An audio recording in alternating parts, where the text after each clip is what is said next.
Apple's new iPad advert, Crush, has set the internet ablaze. The megacorporation's newest promo piece, ostensibly showcasing the company's next big leap in tablet computing, the iPad Pro, which is thinner than the last model, is a gruesome minute-long sequence where all manner of musical instruments, cameras, art supplies, a mixing desk, and what have you, are slowly crushed by an industrial-sized hydraulic press. And people didn't like this advert. And I'm sure a good deal of you get why instinctively. But for anyone that doesn't see it, responses are generally taking the ad as an unintentional, unfortunate metaphor for the way algorithms, corporate power structures, and new technologies like generative AI are squeezing the life out of artists and creativity. Naturally, in today's climate, that's going to provoke a good bit of outrage, especially since this iPad's AI compatibility is being touted as a major feature. But also, a good bit of engagement. When the topic of the ad came up on the Pillar of Garbage Discord server and discussion began, it didn't take long at all for the idea to crop up that this may have been the point. And it seems the rest of the internet's had some similar ideas. What better way to get people talking than to get them complaining? So, was this the point? Was this outrage an accident? Just coincidence? Well, yes and no. I did a little digging, and the first thing I found was motive. Per The Hollywood Reporter, Apple's tablet sales have slumped as of late. Clearly there's a need for this new Pro model to launch with a bang. So, did Apple choose the rage bait route in an attempt to stack the deck? Things get less clear from here on. Details are scarce, but it's been reported that Apple's marketing division, headed by Tor Myhen, produced the ad internally, with the help of the directors Vanya and Mujia from the Iconoclast ad agency. But looking at their previous work with Iconoclast complicates matters, because they have worked with Apple before, on an AirPods campaign. That ad, though, plays things straight, updating those now classic iPod ads without the merest hint of subversion or drama baiting. So this evidence, scant though it may be, suggests we would be better off trying to read the Crush ad as a perhaps misjudged take on the classic, sincere Apple aesthetic. I mean, look at it again. The presence of all this analog equipment, the sleek set design, the relatively conceptual basis of the promo clip, it does feel like an Apple ad, just a bizarrely hostile and bloodthirsty one. So, despite the name, it isn't as though old mate Tim Cook went to some flashy, controversial ad agency and told them to make the iPad relevant again, whatever the cost, even if that would maybe have been an understandable thing for him to do. No, the same general group of people made this as made most of Apple's other po-faced artist-sided ads, and they've even apologized for it. Myhen issued the following statement to Ad Age. Creativity is in our DNA at Apple, and it's incredibly important to us to design products that empower creatives all over the world. Our goal is to always celebrate the myriad of ways users express themselves and bring their ideas to life through iPad. We missed the mark with this video, and we're sorry. Apparently they've pulled plans for the ad to air on TV too. Good to learn all that destruction wasn't for nothing, eh?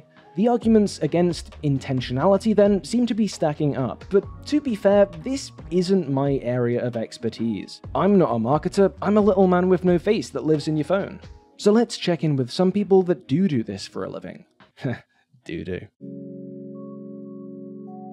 I'm collating the following quotations from an article on The Drum by Amy Houston. Media consultant Jerry Dakin observed that what he'd seen of the discussion was distinctly divided between the advertising and creative community who thinks it's a massive fail, and the strict Apple loyalists or crypto bros who think we're all stupid for not understanding the premise, and went on to opine, like most things, the reality is probably in the middle. It's an okay advert that'll probably work fine, but could just have been a lot better and conscious. Alan Young of St. Luke also grants there is an issue, but for him it's the timing. Maybe it isn't 4D chess, then.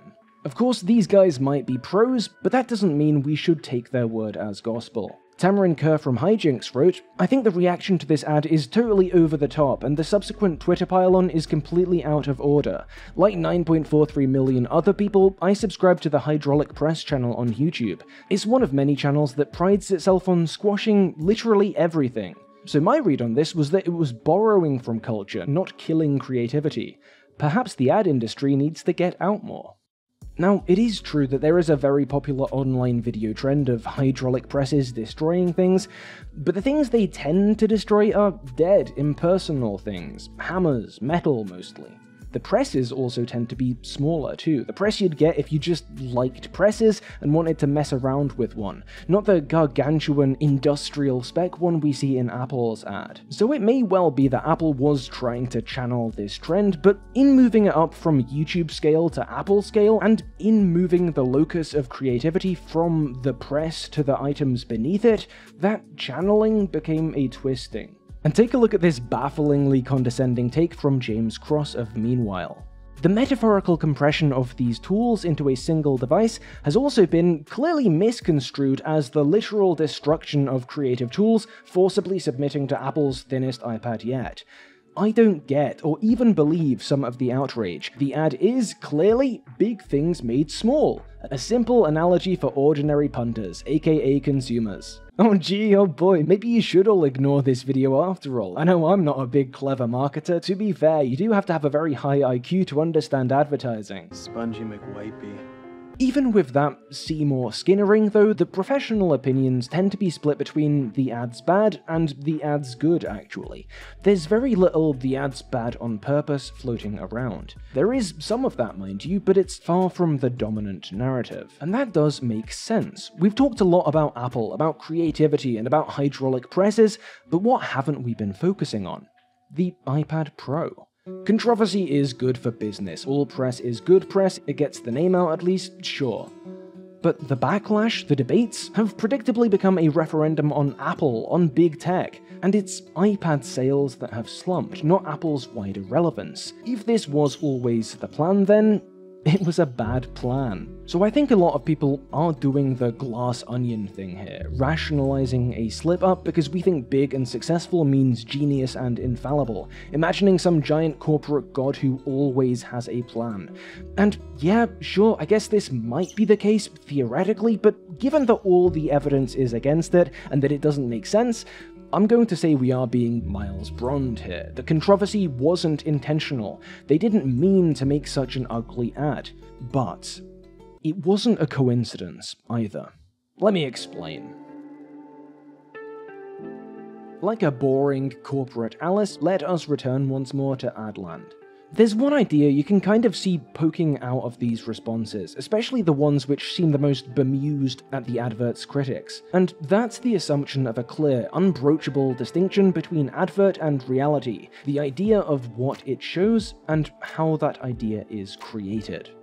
If you listen to these guys, responses to the material reality of what the advert actually shows us, the literal destruction of creative tools forcibly submitting to Apple's thinnest iPad yet, all misconstrue the point of the advert. There's an underlying legitimate analogy. The issue's not the idea, it's external factors, it's the execution. The ad isn't the crushing of expensive artistic tools we see, it is simply the idea that conveys. Big things made small. It's an exquisitely beautiful product demo, but only so long as you look beyond the laboriously captured frames of instruments splintering and lenses shattering, through that to the glorious, shining idea lurking somewhere beneath it all. Oh, the idea that the new AI-empowered iPad was made by destroying art and artists? No, not that idea. The idea that modern Apple is a soul-destroying entity born of crushed creativity? No! The idea that today's megacorporations and power structures more widely are destroying life itself in the pursuit of short-term consumerist gains? No, it's not destroying anything. It's not crushing all those things, it's compacting them. I mean, I know the ad's called Crush, but this is clear. It's just that the stupid mouth-breathing punters aren't getting it. Why aren't they getting it? Isn't it simple enough for them? Gah. And scene. Sure, you can look at this ad and get compression out of it. I'm sure plenty have. I'm sure that was the plan. But the advert illustrates, realizes compression as destruction. You can give your fanciful Adland readings of the piece's symbolism all day long. It doesn't change the fact that I am looking at a grisly, hyper-detailed, slow-mo sequence of destruction. And it doesn't change the fact that I am watching valuable, meaningful, expensive things being destroyed.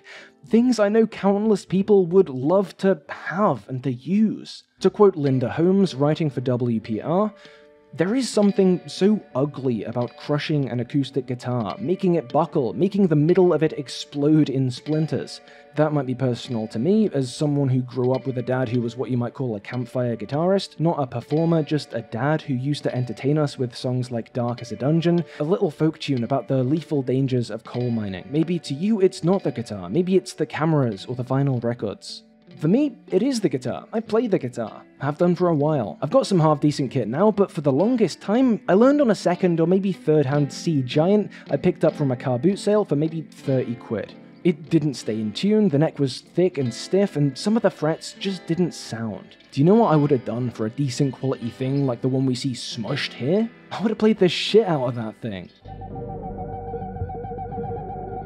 I know, just like every other musician watching this knows, that you could find any number of kids within a square mile or two of wherever this was filmed that had given arm and a leg for that guitar, or that piano, and so on. Because instruments and tools aren't just symbols, they are things made out of resources, costing resources, which some people can afford and some people can't. And now there's one fewer out there, one prop that won't get resold after the shoot, that won't make its way into the hands of some rookie who'd do something great with it. Because of the fact that these things are limited, they are expensive, seeing one destroyed, especially in the service of such a murky idea, feels perverse. Yes, ad gurus, I get it, don't worry, big things go small, I see what it's trying to represent, but I also see how it's representing it. I see the idea, and I see the material conveying that idea. I see the way that idea, the advert, intersects with reality, because it does, of course. That distinction doesn't really exist. Amy Hoy writes for Stacking the Bricks, I've sat at tables where decision makers and ad campaign people discussed cool campaigns. They are solipsistic navel gazers in a hall of mirrors. They are out to please themselves first and their peers second, their clients third, and if the ad campaign resonates with the audience, well, that's a nice bonus. Hoy goes on to point out what should be obvious. Artists love their tools. The things beneath the press aren't simply symbols. The type of people that use them, the type of people this advert seems aimed at, know that better than anyone. An advert like this that so abuses ultra-realistic visual techniques like slow-mo makes their material reality jump out of the screen at you. That audience can appreciate a cool campaign, can appreciate symbolism, the idea, but they also know that adverts don't simply appear pre-rendered on YouTube. They know that all this was really filmed, and seemingly unlike career marketers, they don't necessarily feel that urge to separate idea from production, concept from execution, to squirrel away the representation from the process used to represent it. The story of this advert's backlash is the story of audiences resisting Apple's attempt to flatten the reality into a sign, to turn the material virtual. And the fact that Apple didn't see this coming? Yeah, that wasn't a coincidence. The mythology of Apple, of any company like Apple, depends on that flattening. It's what keeps the lithium mining, the sweatshop labor out of sight. It's what shifts these products. You're not buying a Mac, you're buying the idea of thinking different. You're not buying an iPad, in theory, you're buying creativity. Reality must be eschewed for the symbol, because if it isn't, the material underpinnings of tech consumerism become clear. The fact that tech like this doesn't blink into existence one day behind the counter of an Apple store, that like a person, like an instrument, these items exist in a tangled web of physical and ideological relations, the fact that there is no clear, unbroachable distinction between idea and reality cannot be acknowledged. So, of course, their ad department's going to prioritize the cool campaign, the image, the advert's idea above all else, wall these things off from the visceral reality of these props and their thingness, their life. The impulse that led to Crush, to the backlash, wasn't a coincidence or an accident, it was inevitable. Most of the time that impulse is better dressed up. Reality is made virtual. The iPad does simply exist, a priori, and nobody bats an eye. But it wasn't here, and that's because Apple, Iconoclast, Vanya, and Mugia committed the cardinal sin of advertising. They told the truth. Thank you for watching this video, I hope you got something out of it. Hey, if you want to help pull me out from under the press, maybe consider helping me out with a Patreon or YouTube membership pledge, naturally in exchange for a bunch of neat rewards. Huge thanks to everyone doing so already, especially Hanan, Daniel Goldhorn, Magath, Ryan Emily, Something Capitalism Bad, Thomas R, and Weirdy Birdie. And hey, pitch for a better ad, how's this? Montage of Apple Geek giving away all of this gear to hobbyist kids in the area. We wonder why he's doing this. Is he sick? Has he gone bananas? What's going on? Then, at the end, he goes back to his now bare studio, and we see it's because he's got the new iPad or whatever. He's got all the tools he needs right there. Cut the logo. You see how that pitch didn't make you wince or make you angry at Apple? I'll accept my payment through a Patreon sub, yeah, Tim?